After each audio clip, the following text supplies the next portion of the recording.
Winston True, how does it feel to have your name cleared? Hello.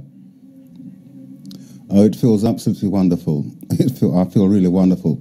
And I'm still smiling from today in court. Very good. Excellent. To what extent did this ruin your life? Sorry? To what extent did this conviction ruin your life, or blight your life at least? Oh goodness me. It completely destroyed my first marriage. When I came out of prison, my wife left me. I became despondent, I became morose, I became angry. I was what my second wife called an angry young man. I couldn't make decisions properly. I didn't trust anyone. I trusted the wrong people. Ended up in some problems. But slowly but surely over the years, I managed to rebuild my life, rebuild my confidence, and also rebuild my faith in myself, which is really most important. And how does it affect the rest of your life when you've got this conviction in your history? You know, when your name is down as a man who's been to prison for a crime?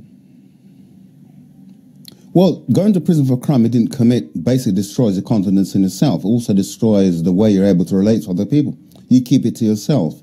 The only people you mention it to are people who know about it. You don't know how other people are going to react, so you keep quiet about it. It basically closed a part of my life down. As I said before, Woodrow threw a hand grenade into my life and basically blew it all up and shattered the pieces everywhere. And I've been basically at the moment, up until now, trying to pull the pieces together. Today's been a great day. All the pieces have been gathered together in the Court of Appeal, and the Lord Chief Justice said this conviction cannot stand. Tell me about prison itself. What was that like? It was basically another reality. In Wormwood Scrubs, we were sent when we were first sentenced. It was horrible. It was absolutely horrible.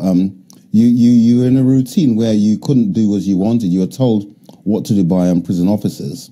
Other prisoners were hostile. Some were quite friendly, but in the main, they didn't like prison, even though some of them said they were guilty. You were innocent, certainly didn't like prison at all.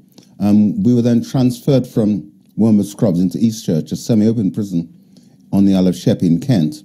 It was even worse there. People would imagine that being in a semi-open prison is quite nice. But it was horrible because I knew my marriage was falling apart. And also, it was summer and the days were long, and some of the days seemed to last like 2 weeks. It was horrible. The days were really, really, really long. And there's a thing called prison time, which is really things move at a slower pace, as opposed to outside time where things move at a faster pace. And in prison, things moved at prison time at a very, very slow pace. It was just horrible. Days just went on and on and on and on. Are you still angry? The irony... No, I said, are you angry? Oh, sorry. Angry. I was angry when I was first arrested. I was angry up until I wrote the book, which was 2010. I had been angry because I was wrongfully convicted, and there's no way, nobody would believe you except the people who knew you, and there's no way that you could actually get the conviction overturned.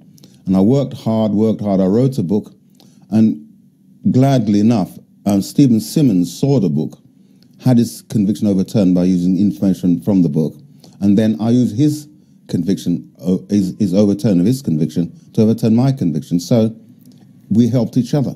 But I mean, anger is a destructive thing. It destroys you, eats away at you inside. And I spent most of my life being angry. But now, since this morning, certainly since the referral to the Court of Appeal, I've been feeling lighter, much more happier, and less hungry, less tense, as my wife would testify. Winston True, thank you very much indeed for joining us. Thank you very much. Thank you very, very much.